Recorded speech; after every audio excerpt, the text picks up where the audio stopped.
All right, so hey everybody, thank you for coming again to hear all about physical therapy and the secrets of the top 10%. This week, I have some special guests that are going to do some simple intros as to who they are, where they've been, and what they do.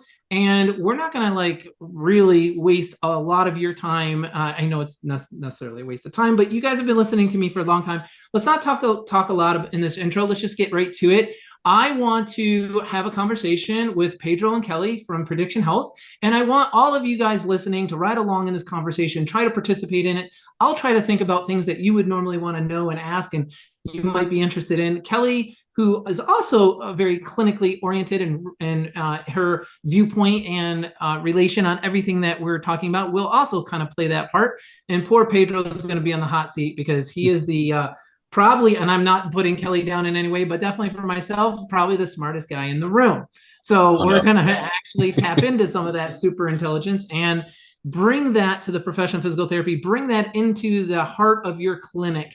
I'm going to open with this, and then I'm going to turn it over to Pedro and Kelly to introduce themselves really quick. I was in a conversation earlier this week. Oh, I feel like I'm shouting. I'm going to kind of cool down here.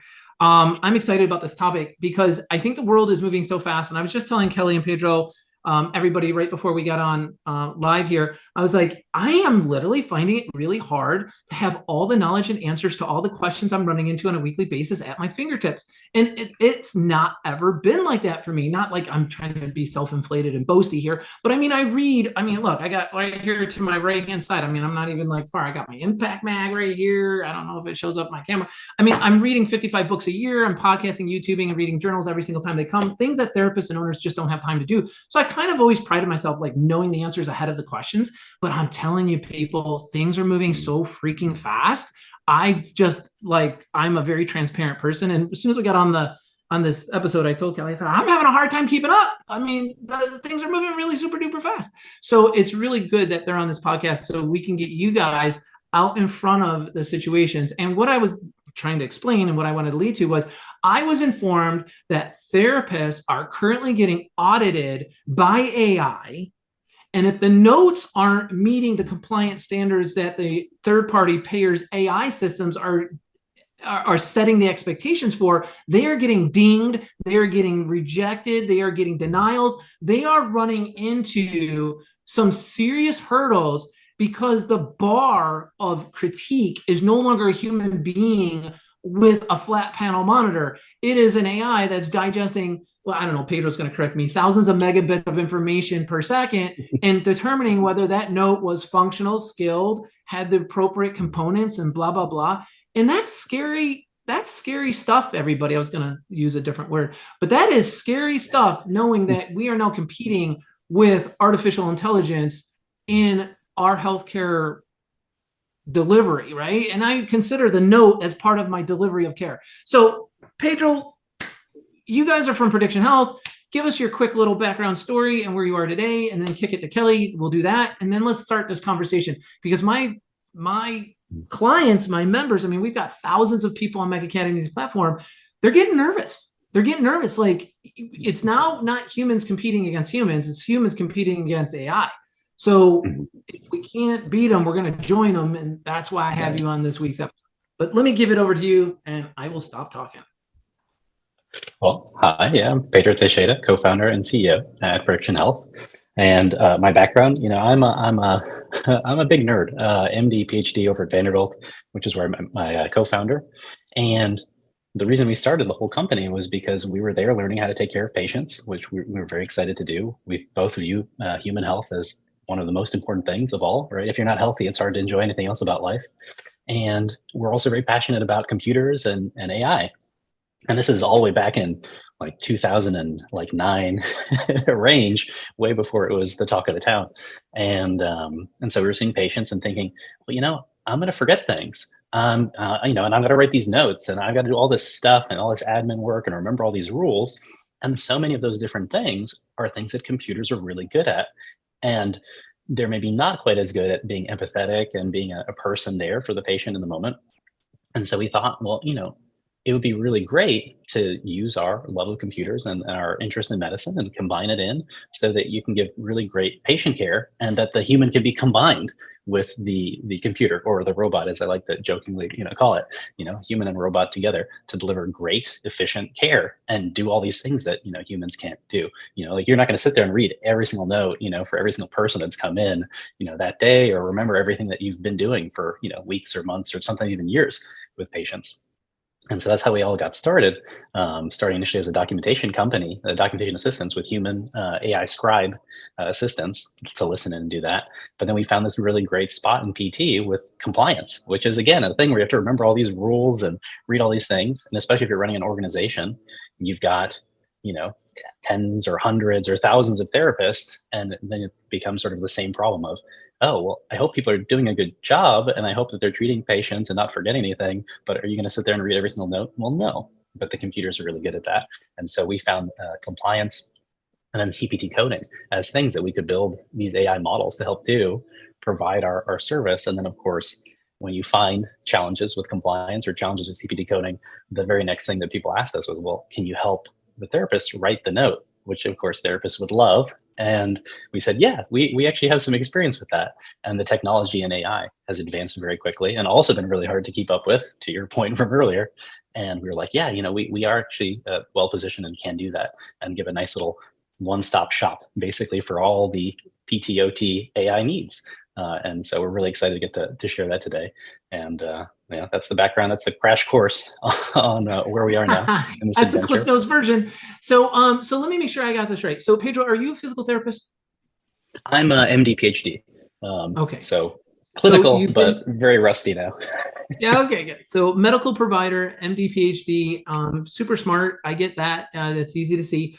And you kind of boomeranged around, right? Like you kind of went into the documentation scribing stuff. Then you went into the coding, accuracy, optimization of functional notes and compliance, analytics. You went hard into the analytics stuff. And now you're saying you came back to the modern technology of scribe and you've added that new layer to what, I mean, honestly, who better to do it than you guys, because you did it way back in the 2009s, and now you're just leveraging the advanced technology to do it at an even higher level of performance. Do I understand that right? Yeah. So the company officially started in 2017.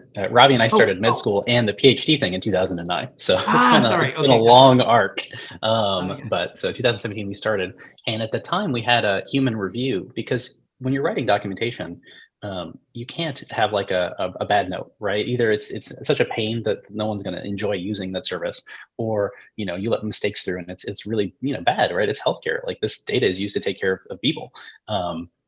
And so we had humans in the loop on that, and it was very challenging for a while. But recently, last really 3 years or so, AI has just been advancing so quickly, and some things sort of came up that were tools that allowed us to do an even better job. So now we have something that doesn't have to have any human review. It's just within seconds when you hit stop, or even actually without audio, also will just generate parts of your note, like the assessment or the goals or subjective information, which is really exciting to get to do. So. That's awesome. So that's fantastic. Lots So of new stuff. I got questions on that. I'm gonna throw it to Kelly. Kelly, tell us your story.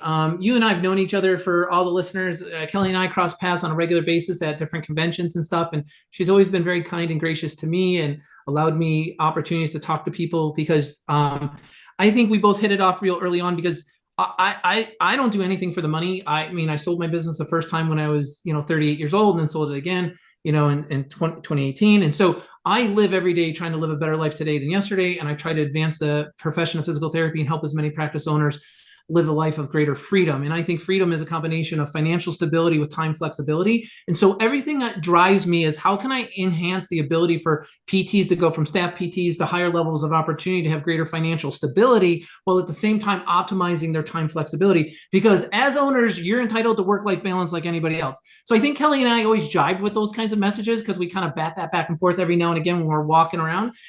So Kelly, let me kick it over to you. Are you a physical therapist? What's your history? How'd you get with PredictionHealth? How are you following your personal mission statement within this group to help therapists, much like what I just described? Thank you for that. Yes, I am a physical therapist. I have been practicing, oh gosh, a year now, and for almost 15 years. I started out as, staff PT, clinic director, regional director, and then I was a practice owner in a large organization in the Seattle area. I actually met Pedro as a client. And so Pedro and I met when he was trying to branch out his AI scribing into physical therapy. And so I happened to be his guinea pig. And so I was the only one that was willing to say, yes, I'll talk to Pedro and take my busy schedule and, meet with Pedro and, do it during my lunch and then work with him to do that. Right. Not everyone has the time to do that. I was really interested in this. And so Pedro and I met in 2019, I think. And so I worked with him as a client for 2.5 years prior to leaving the practice I was with, joining Prediction Health as the director of client success now. So I work with our clients, analyzing data, being successful with our technologies, implementing it in their organization so they know how to best use it. But from a personal mission for me, I always felt like I was stuck between a rock and a hard place in all of my work, right? Like there were so many things coming down on us systematically that we couldn't change. And Pedro always uses the analogy of like, being in, I'm Luke and Leia and I'm getting stuck with the walls closing in on me. And I felt like Prediction Health was actually a way that I could make systemic changes in the world of physical therapy, not just in my clinic or my organization. And so Pedro was kind enough to give me a job. And so we've been working together now for 2.5 years. It's been a lot of fun. But to your point, I do think that we have a wonderful industry. We have a wonderful profession, but we are bogged down by so many things that AI can help us with. And so we're lucky to have a company like Prediction Health that wants to help physical therapists. I think that that's something that we're not usually on the receiving side of the cool technology first, right? We're always kind of an afterthought. And to your point earlier that you made, Brian, like the insurance companies are doing this AI stuff. Well, we've been doing this AI stuff for our clients a lot longer. And that's what's been so great is that we have clients coming to their insurance companies saying, I have an AI tool that's measuring my compliance. And so they're the ones telling their insurance companies about that, which has been really, really rewarding to give our clients that. So that's kind of a nutshell. Now I help our clients, which is really, really rewarding. It's the same type of rewarding as you get when you work with patients. So it's really great. But yeah, so that's my kind of story in a nutshell. That is awesome. So let's have this conversation then. So you guys are literally helping physical therapy owners fight fire with fire. So I always tell people only do business with people that you know, like, and trust, and only do work with people that have a proven track record of success. You guys are very good friends and have a very good relationship with Daniel Hirsch. I have a great relationship with Daniel Hirsch. I think he's one of the most wonderful human beings on the planet. He genuinely cares about everybody. He's very concerned about the profession. He's very intelligent. And so, stallions run with stallions. And so I try to jump into the stallion group as much as I can. So I try to hitch my wagon to people like Daniel and like you guys. And I've always been very impressed in his depth of knowledge and his understanding. And so he's the one that really connected me with you guys very early on in the beginning. So with that said, there's the validation and there's the proven track record of success, because people like him wouldn't be talking about you guys if you weren't the real deal. So moving on from that, we've established that you guys have a wonderful history. You guys are definitely in it to win it. Let's talk about this. As I understand it, the insurance companies have recently, to your point, Kelly, have recently been employing AI to, I can't honestly say to improve patient care, because I don't believe that's why they're doing it. I believe they're employing it to save themselves money. I believe they're trying to use the AI to critique the physical therapist's flaws in their documentation. It's definitely not care. We all know. I remember sitting in court once. I was testifying. I guess I was testifying for the therapist. I don't think I was on the against side. And I remember the lawyer put the therapist note up on the screen. It was back in the day where it would go up on the screen, and I couldn't read the note. I mean, the handwriting was horrible. And I remember the lawyer saying, "Can anybody read what this therapist is trying to say in this note?" And I'm sitting there going, "Oh, I really can't. I can't read that note." And I remember the lawyer saying, "Now you can only imagine with a note that sloppy how terrible the care must have been." Mm-hmm. And the jurors were like, "Oh yeah, oh." And I was sitting there going, "Are you out of your mind? This guy's penmanship is a reflection of his." So I see the insurance carriers like that lawyer.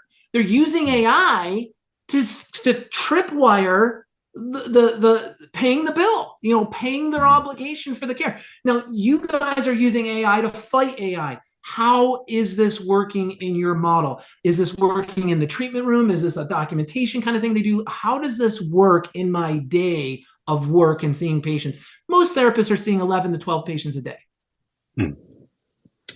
So I'll start with the sort of like where we are now, which is, I think, exciting. So we now have this thing, we call it Sidekick. That's our documentation assistance tool, because the best thing to do is to not make the mistake in the first place, right? And so now that's where we are, where you can walk in the room, and we recognize some people love to have audio as a tool and some people don't like audio. So whether or not you want to use audio or not, you can turn it on and it can start listening, or again, just kind of reading what's on the screen. And then you just start seeing the patient. If you're using audio, you're going to talk to them. You're going to ask questions as part of this objective, see how they're doing, whether it's an initial or a daily, et cetera, right? And then you're going to. I'm sorry, let me interrupt you. I'm going to be sure. very interruptive, so please don't consider me being rude. But I'm thinking with the therapists who are listening. So they're saying, okay, so I'm sitting on my stool, the patient's on the table, and I'm asking, so when did your heel pain start, and what did you first do to hurt it, and when did you see your doctor? And if I have audio on, it's constructing my note based on what I'm saying.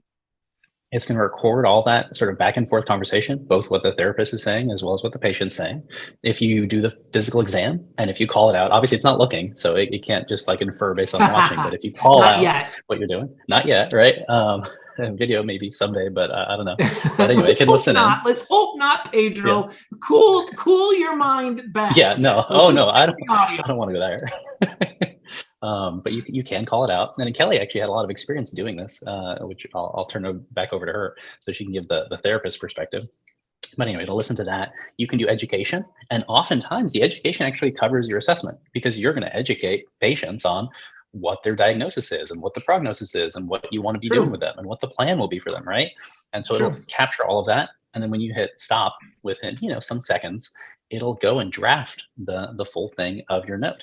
And have basically sentences sitting there within the EMR that you're actually in there. It's not like necessarily a separate web page. It's just right in there. And you can just say, oh, great, I like these, and click them, and it just gets put right into the note. So you're reviewing it, but it's fully drafted. And if you get distracted or you don't have time to do the note, it's saved there. So then you come back later, to check on that patient and finish up that note. You have that full draft sitting right there. So you can accept things and modify. So I'm sorry to be so interruptive, but I will be. Good. So it saves the note in the EMR system. It's like, it looks like it's in the EMR. I mean, we basically sort of like merged it into that EMR system, but it's not within the text boxes until the therapist says, I like this, and puts it in there. We think it's really important that, because AI systems aren't perfect, nothing is perfect.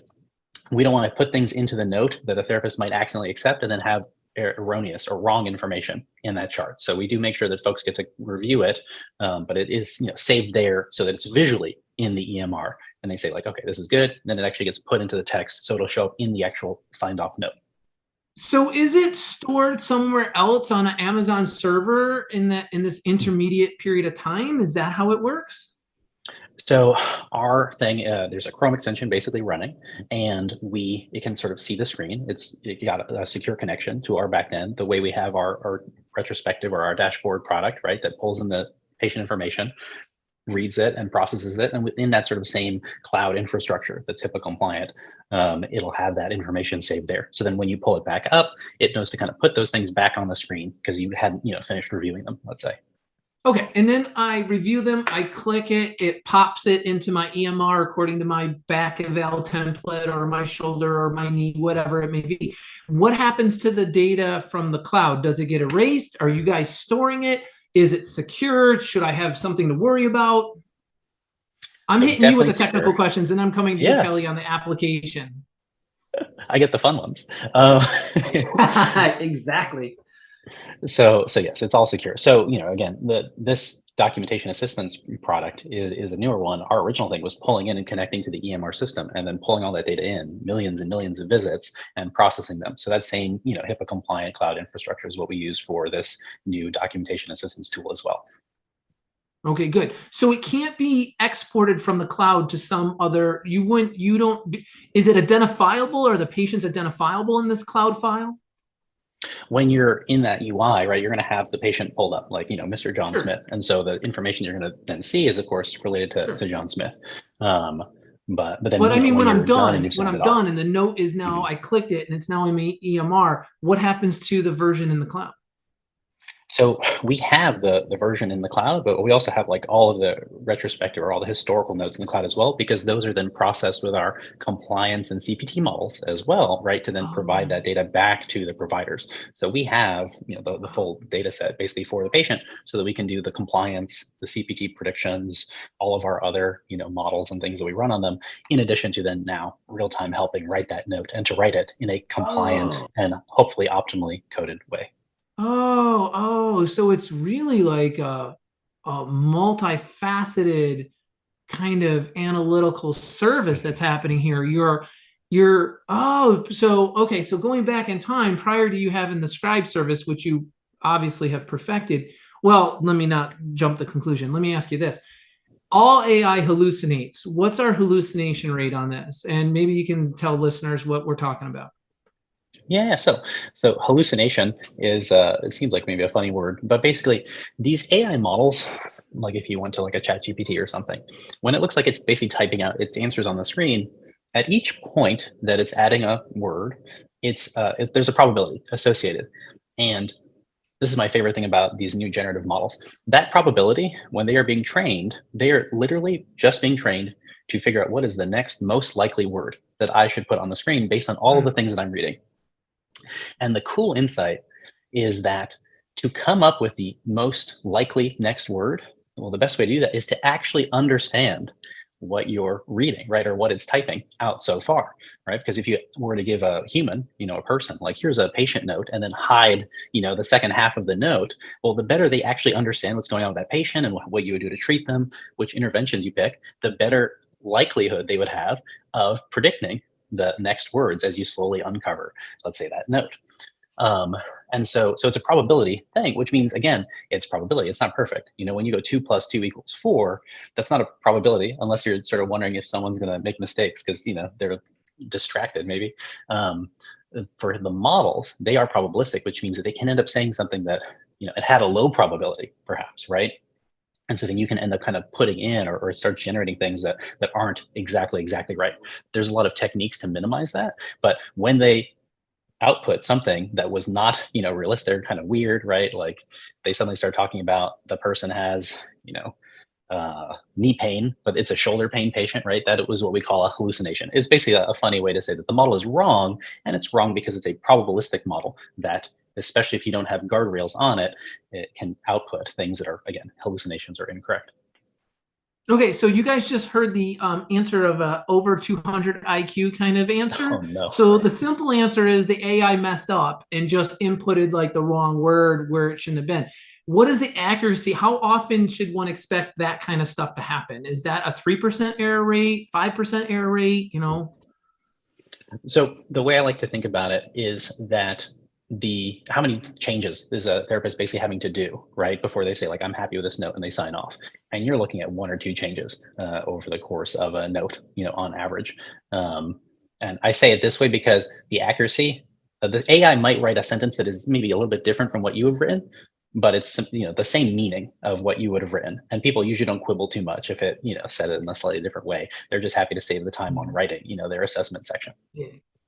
Yeah, I hope you don't mind me joking around with you. We got to make these things fun and entertaining. That's life. I hate being all stoic, and so I like to keep it fun. So okay, so we do have an error rate, but like you said, some of the error may be within, like when you make manufacture tools, there's a tolerance level. Hey, it's allowed to be off by 0.5 millimeter in this particular part versus that particular part. So accepting that there's a tolerance, like you said, it may have worded it a little differently, but it captured the same message and meaning. But I'm talking flat out like wrong. Like I have to rewrite that. Like I have to correct it. It said shoulder and it should have said knee. Can you give me a number? Give me an error rate on that. Again, like it's 1 or 2 maybe corrections, at most for an average therapist. And that correction may have been because stylistically they didn't like it, or maybe like accuracy wise, they didn't think it was quite good enough to pop in. So, there's an average of maybe like, 30 or so sentences you'll probably put into a note, 20 or 30 sentences. So you're looking at like, a sub 5% error rate, potentially if it's 1 or 2 items. Okay. The other thing is the timing would be good.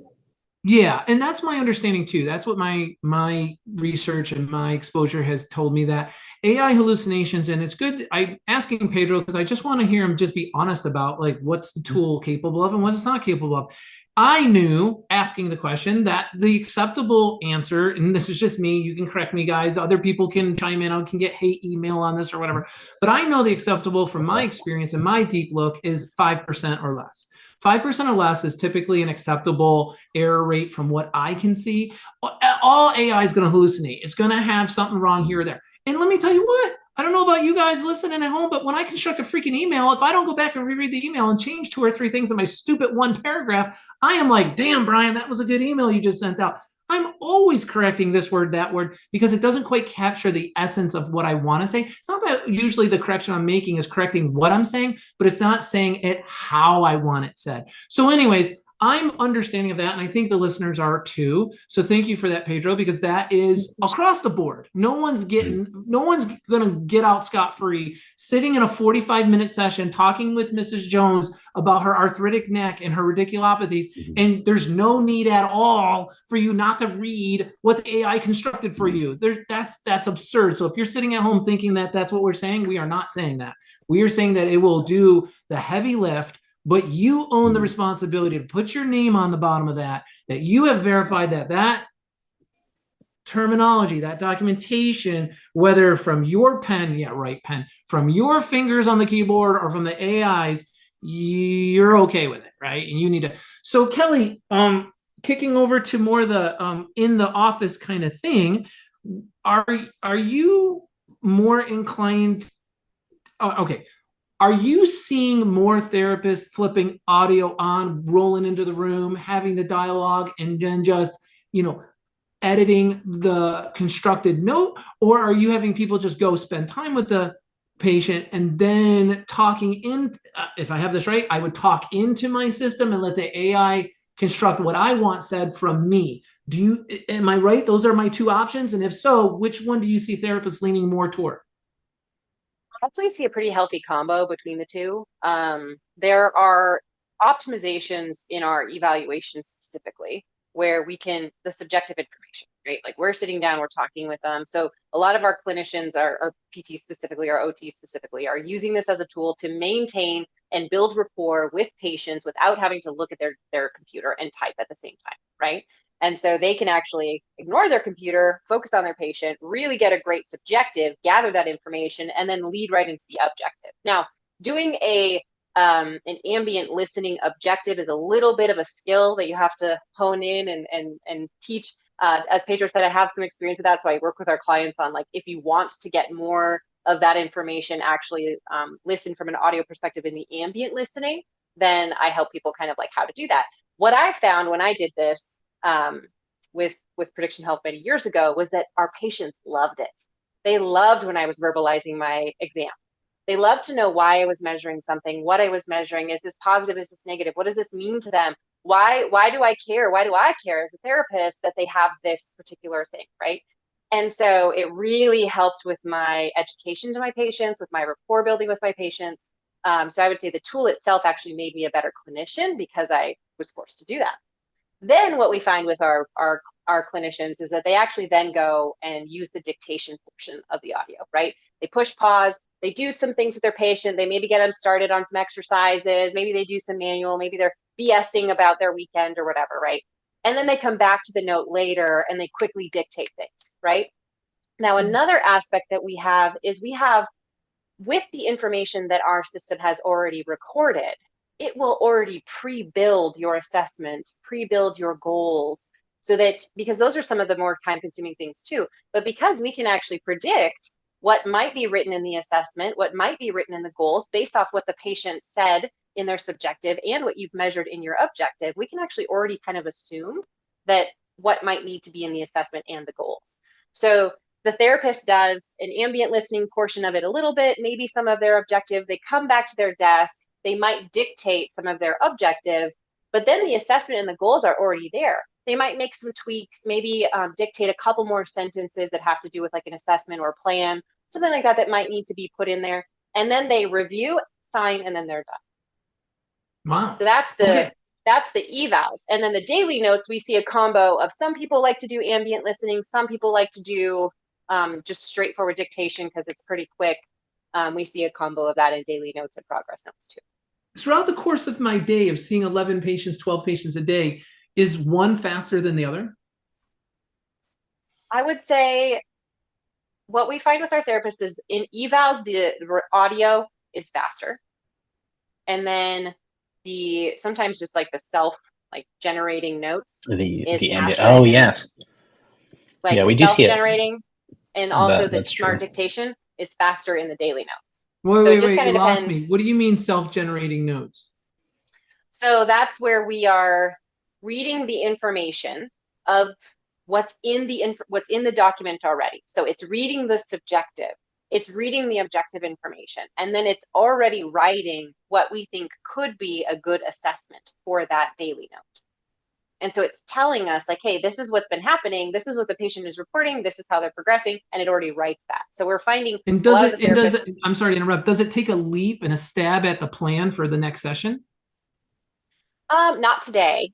However, as you could imagine, so you said, we're talking about this tool we have now. We, as much history as we have with this technology and as much history as we have building an AI scribing model, we do have a lot of things in our future that we want to build, which is more around the clinical aspect of treatment.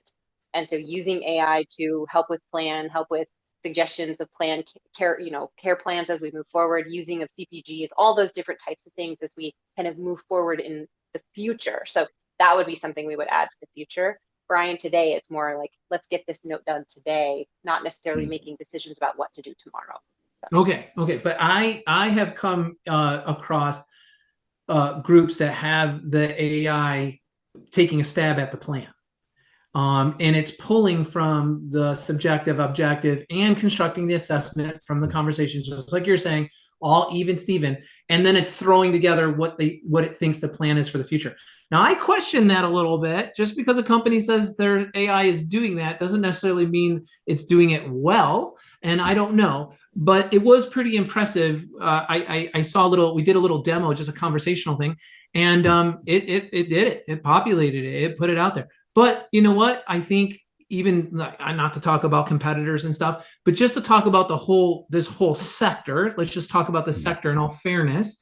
I think everyone is striving to see that they have a scribe that can literally assist the therapist so that 35% of their salaried paid time of admin gets down to 15%. So we can spend 85% of our time with the patient and 15% of our time doing stupid admin stuff, and let the technology stuff do that. Like, I know there's a lot of people like against all this AI and technology, and I'm like, you know what? You got to get over that, people, because if you use it to take the stuff that you complain about every day that you hate, and look, the number one best job in the world is a professional baseball player. I mean, I just really can't think of a better job than that, right? You don't play when it rains. You don't have to hit anybody. You get to run and stay fit, and you only play on sunny days. And but the second best job in the world is a physical therapist. Honestly, I think it's the best thing.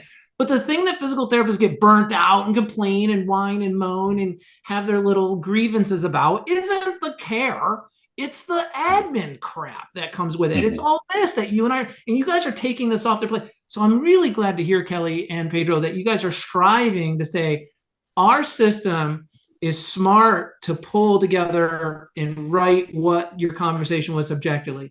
You can, and I want to role play the objective with you, Kelly. So I'm going to give you a little heads up. I want to be the patient with shoulder pain, and you're going to show me like how you would talk to me in the session so that the AI would pick up and construct my objective. And we're going to do that right now in live. So we won't do long, but just give a little sample of that if you don't mind. Do you mind if I just comment on what you just said? Because I want to make one more. I want to point out one more thing about some of the technology that we have is that exactly what you're saying. We want to assist the therapist not only in writing documentation and coding correctly, but also in all of the other things that we have to do during the day. So one of the other features we have in our Sidekick is what we call kind of an Ask AI. And it's a chatbot built into the Chrome extension that allows you to do exactly what you're saying, Brian, where it's saying like, what are some special tests I need to do for, shoulder impingement? how do I do a Yergenson's test? Like, you're a therapist and you're like, okay, there's so many things I need to know in my day to day. Like, write me a memo. I have an upcoming, like, you can use it like a chat bot. We have a chat bot, an AI driven chat bot that's trained on physical therapy and our support information from our platform to help therapists make decisions. So when I say we can't give a plan in the actual notes today, like, we're not projecting a plan, we still have a way for our therapists to do that through our Ask AI. The reason we haven't built it into the actual documentation yet is because we are very concerned that the quality is what we want our therapists to be receiving. So we are working in the background right now with different organizations around the nation to incorporate clinical practice guidelines. Different groups have their own guidelines. So we're actually building a way for people to import their own clinical practice guidelines that they want their therapist to provide, and that they often are using as a market advantage within their organization, so that they can actually drive their therapist with those specific clinical guidelines. But we're not just doing it kind of like blanketing across the whole thing. We really want to make sure our model is trained on the most accurate way to give the best recommendations. However, we still have this tool with our chatbot that does exactly what you're saying. So I just want to be really clear about that. We don't have it specifically in the note today because we are very concerned about the quality, but we still have tools to help therapists with things that are just really like just burdensome, right? Like, they just, and No, I think of it like, I think it's like great a that you point that Google. out. And I think it's assistive because now I don't have to go to Google and search some Yes. stuff or look some stuff. It's just right there. It's at my fingertips. It's going to feed me with some food for thought. And I, not to play both sides of the coin, but quite frankly, as a physical therapist, the skills of my talent, my skills, my ability really hinges on my ability to predict and make plans. Honestly, if I was a treating therapist, I probably wouldn't even turn that feature on for my AI because I want to run the plan. I want to determine what's next based on how my interaction was with the patient. Because, like you said earlier, Pedro, it doesn't have eyeballs and it's not watching the patient's gait. It's not looking at the skin color. It's not looking at the hip drop. It's not looking at that unless I say it. It doesn't know it, but I know it because I witnessed it. I watched the transfer with it. So honestly, I'm kind of playing both sides. It was nice to see this AI construct a plan moving forward, but quite frankly, I still feel like I need to have my hands on that side of it more. Than that would probably be the last thing I would relinquish. But it's really good to hear that you guys have that depth of resources. Moving forward from that, so like I said, I wanted to role play a session here real quick with you. So just to make sure that I understand how automated this may be. So I'm a 56-year-old male. I was throwing rocks across the pond. I hurt my shoulder, and now I can't raise it over 120 degrees. And so if you were talking to me in the session, and I'm sitting on the plinth, and you're sitting in your stool, and you're talking, you got your audio flipped on, how easy is it for you to talk to me about, Brian, move your arm that, move your arm that? And it's capturing objective. How would that look? Let's role play that. You're PT, I'm patient. Ready, go. Brian. So we're going to take some objective measures next. So I'm going to have you go ahead and stay seated. We're going to check your range of motion in that right shoulder first. So go ahead and sit nice and tall for me. I'm going to have you go ahead with your elbow straight, your thumb straight forward. Go ahead and come all the way up. So, all right, then lift your arm. All right, perfect. So I can see your shoulder flexion is about 160 degrees. A little bit of limitations there. Are you having any pain with that? Yeah, I have to lift my shoulder up at my neck, and my neck muscle always gets sore. Okay, so you're having a little pain in that neck muscle with flexion. All right, go ahead and turn your thumb out to the side for me. I'm going to have you move your arm away from your body. We call this abduction. Go ahead and lift it up into abduction. Ooh, boy, okay, I can see that's painful. Yeah, all right, that so hurts we can right reach. there. I can't go any higher. Okay, so pain in the right shoulder with that. I can see you can reach about 120 degrees, and what we call that is a painful arc. So that gives me a lot of good information to understand what's happening in that shoulder. We see that painful arc from about 60 degrees to 120 degrees. It's really standard with what I think is going on with you. Okay, go ahead and reach behind your back. Let me stop you right there. I think that's great. So what I hear you doing is as easy as what you're doing. You're stating what you're doing before you do it. And then you're reporting descriptively what is being done in front of you. And the AI is catching all of that. And if I were to be like, yeah, that really hurts. I remember my Aunt Lulu had the same thing and she couldn't get her hangers on a thing. It would cut all that out. It would just. Unless you said something relevant. So if you were like, oh, I forgot to remind you, Kelly, it really hurts when I reach for my children in the back seat. This is the exact motion. And then it goes, ding, and it triggers that, like, that's actually an activity that this patient can't do. So, but if it's not relevant to physical therapy or to the case, then it would clear it out. That's interesting. So if I'm just in the course of doing a range of motion that you're trying to assess, and I state a functional limitation to you conversationally, the AI is going to pick up on that functional limitation and insert that into the note as a functional limitation. Functional limitation and a goal, because we want functional goals as well. And so that's where, and again, I could prompt it to be like, oh, is that a problem? Like, yeah, it's really a problem. Does that, is that something you'd like to improve? Yeah, definitely. Like, okay, definitely. We're going to make that a goal. Like, you can, like, boom, that ensures it's going to be in there. But if it picks up anything that's a functional limitation, it's going to say, okay, this should really be a goal for this patient. And it's going to write it in a measurable way too. So I can imagine that as a therapist using the audio, the more I get keyed into stating my, phrasing my conversation in, I don't know, in an objective way, the more accurate my note's going to be from AI Alley is going to be better at, putting it on paper, right? Okay, that's really good. All right, awesome. Pedro, one of the things, like, okay, so this is all new for everybody. You guys are listening. Like, I've not had this conversation with Pedro or Kelly at all. We just had this just this minute as you are listening. But what I do know of Prediction Health and my past history of it is I've always recommended it and suggested it to anybody who will listen to me, because we have AMA rules. We have Medicare 8 to 23 minute time code rules. We have therapists thinking, heaven forbid, they only saw the patient 37 minutes and they're not going to do 3 units for fear of wearing orange and black the rest of their life. And as much as I try to point out to them, the Medicare rules and regulations were not written with the intention of putting you in jail. They're written with the intention of you not being like the old franchises of the 1990s, where aides and techs were doing 5 units with everybody with 3 patients all at the same time. And we all know who that company was because the CEO went to jail. And so that was heavy, crosshairs, like, let's look for offenders kind of thing. But 99% of all the therapists I meet who are listening are not that, but yet they're so scared to death of this. Prediction Health takes that fear away. My understanding is my offices, my therapists who have Prediction Health inserted into their EMR, they're going to get fully paid for what they did. Their notes are going to match whichever rule you're doing. If I'm doing a Blue Cross AMA or if I'm doing a Medicare compliant, your system is going to read that. It's going to evaluate.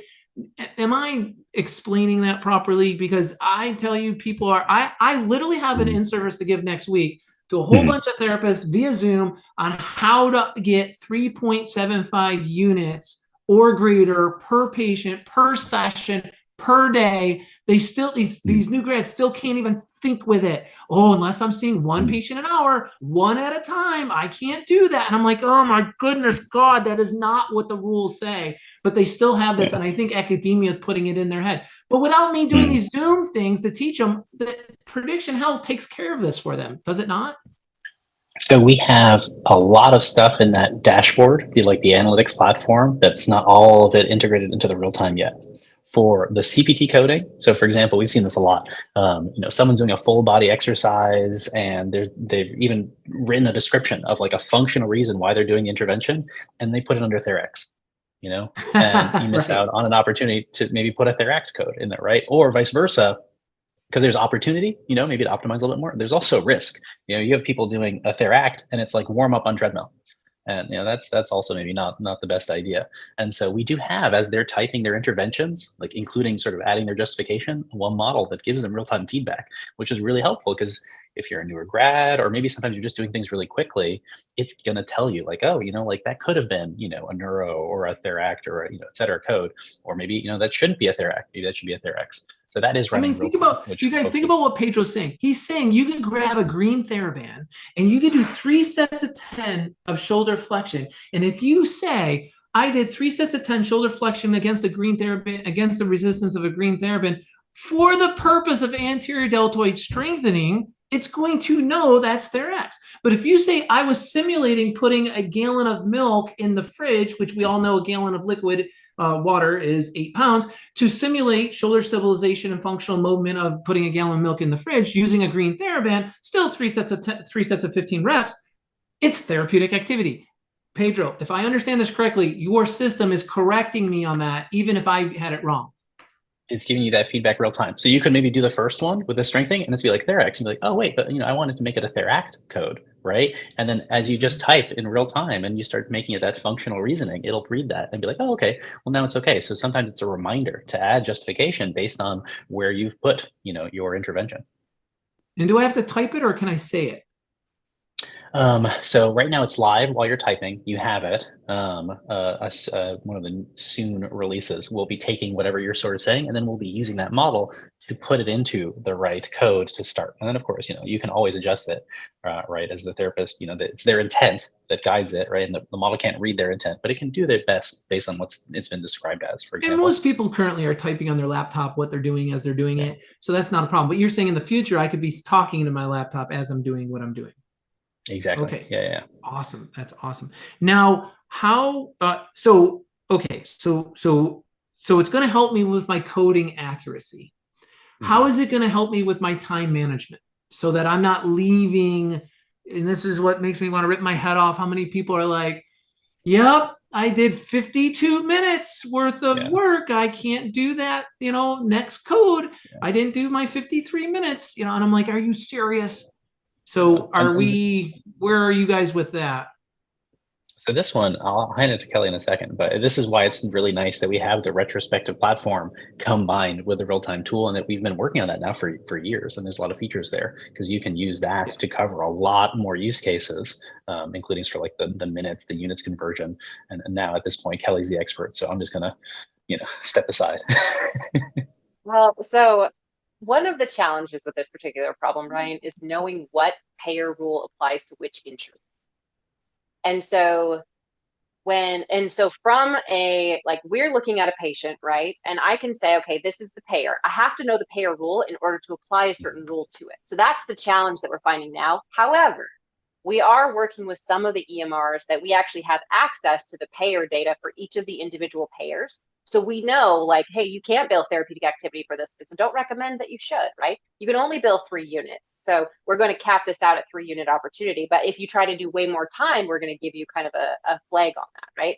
So we are, with some of the EMRs we're building this in right now, Brian, we actually can see the payer data. So we can start building those rules into this so that the therapists know, am I choosing this correctly or not? So that, as you can imagine, is a lot more complicated, which is why this is challenging in the first place. But we are trying to solve for that too, not just in our analytics platform, which we have today, but also in the real-time selection, which again, our philosophy with our real-time is help the therapist make the right decision.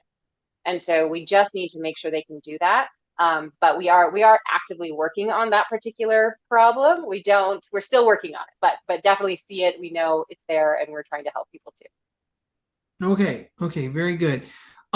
Your system can tell the difference between AMA, Blue Cross, and Medicare, correct? And it does calibrate time coding accordingly, correct? In our analytics platform. Mm-hmm. Yep. And it shows the opportunity for pickup. So you can see, to your point, I can see how frequently therapists, Jane Doe has billed units for Medicare or billed visits for Medicare where they've seen them for, 51 minutes. I can see how many times that's happening.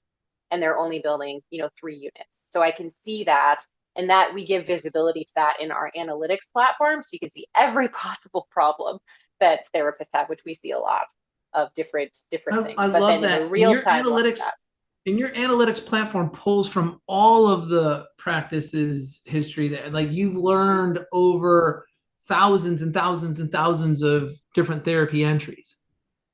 Millions and millions and millions. So we're at 15 to 20 million notes right now. We're at over 7,000 therapists. We've analyzed different therapists. Yeah, wow, that's wild. So mind-blowing. I love that stuff. I love that you guys kind of came into this space, and I know Pedro corrected me. He's like, well, we actually did start with documentation first, and then we went in. But I know you, so I'm only going to talk from my reference. My frame of reference is you came into this space with the compliance first and foremost, the capturing of accuracy, the organizational applications to be out in front of rules, regulations, clawbacks from insurance care. Like, you were really protecting the best interest of the clinical care being delivered and taking what people just couldn't keep straight. And now you've added to it the ease of automation through AI, whether it be through the scribe or whether it be through, dictation version or even type, everything, right? All right. So I got that. I really got that. And I think we've learned a little bit about where you're going. We learned a little bit about what you guys are currently working on to develop further. I'm going to leave this up to you, this last parting part. I feel, this is just me speaking now, I'm conflicted.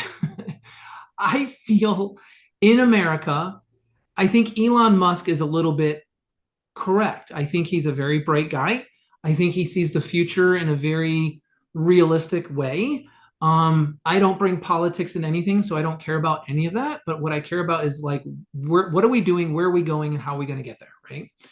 And I think what I see in the labor force for a lot of the admin side of the labor force right now is people are actually approaching their jobs from a lower standard of value.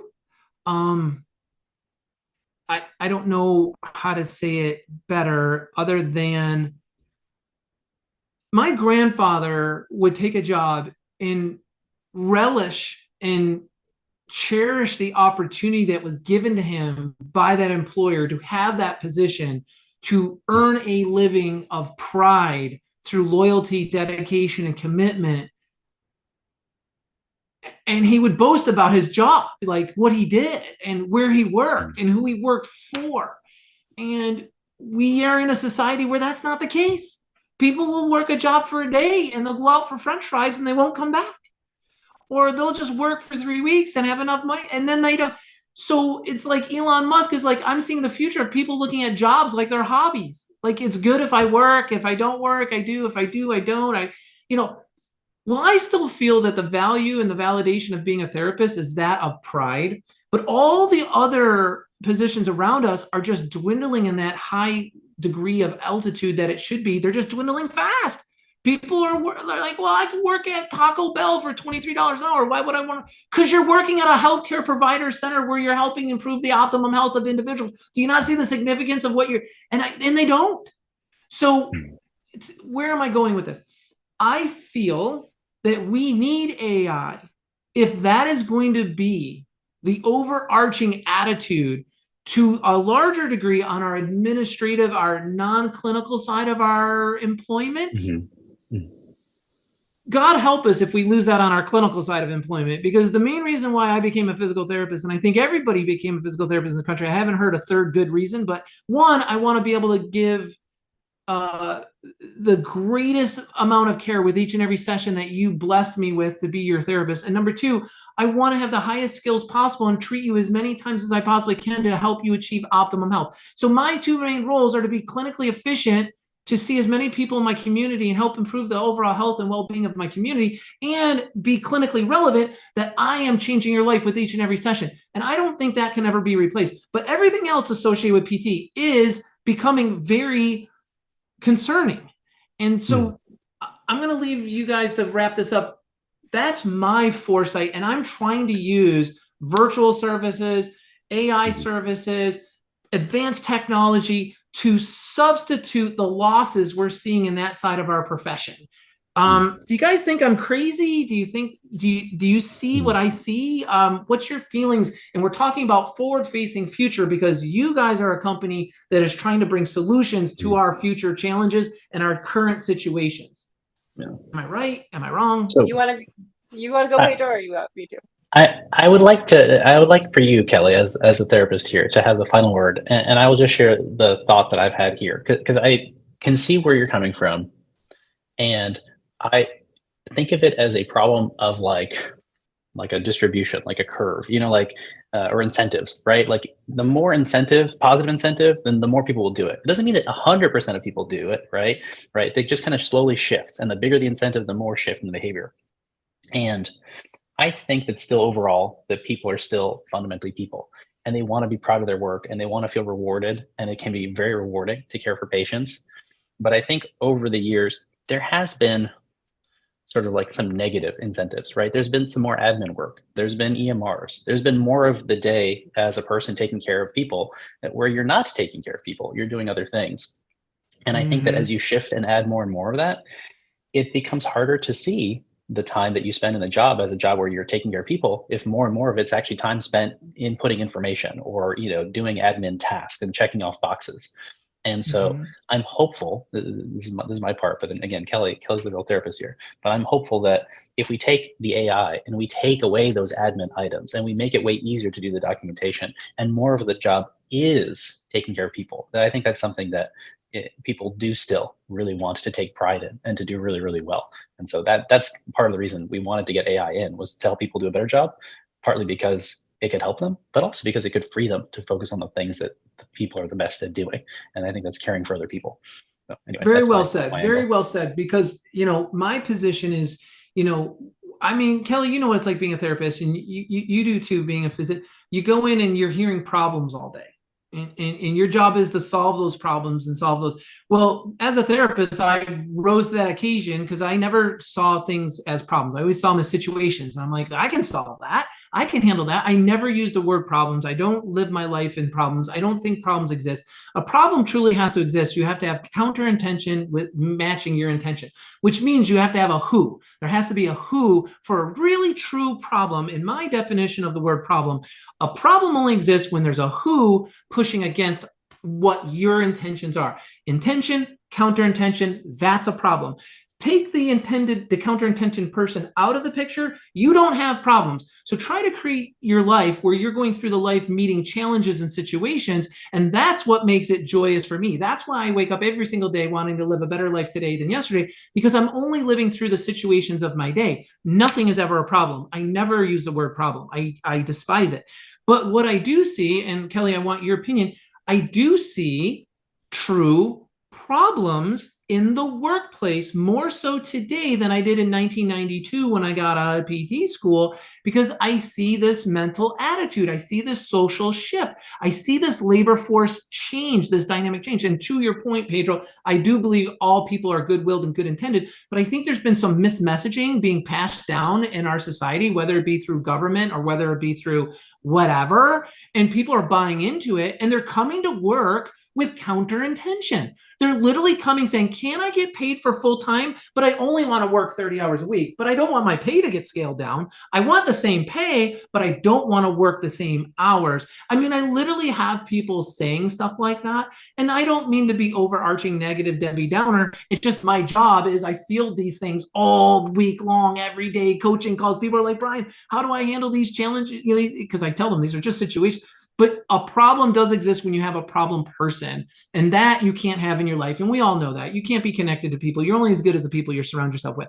So Kelly, you guys seem to me, and where I was going with this, not to be Debbie Downer and Doomer Gloomer, because I am not. I see you as a solution. I see this as a bright new sun coming up on the horizon to say, hey, we have technology that can help the mediocre become superior performers on your team, or help people, like to Pedro's point, the things that they are really held down by, we can lift off their shoulders and let them really be more fulfilled in their position. So again, I'm doing too much talking. I'm looking at this as a tool to help me see the societal ills that I deal with on a day-to-day basis, coaching owners all across the country.